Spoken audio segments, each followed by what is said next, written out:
এই গণভোট সেই গণভোট না, গণভোট অধ্যাদেশ। এই অধ্যাদেশ অনুসারে আরপিও অনুযায়ী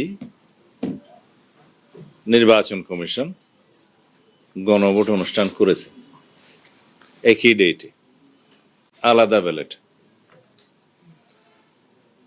সংবিধানের 142 অনুচ্ছেদ অনুসারে সাংবিধানিক যে গণভোট, এই গণভোট সেই গণভোট না।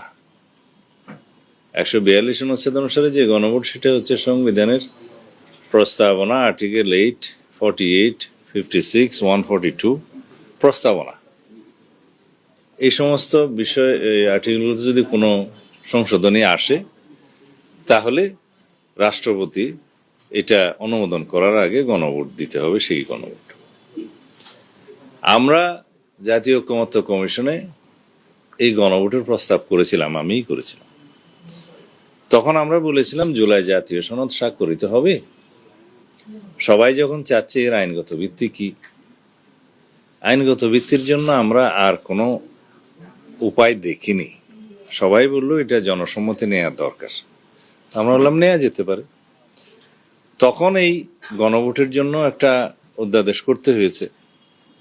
প্রশ্নগুলো থাকার কথা ছিল জুলাই জাতীয় সনদে জনগণ সম্মত আছে কি না, হ্যাঁ অথবা না বলবে।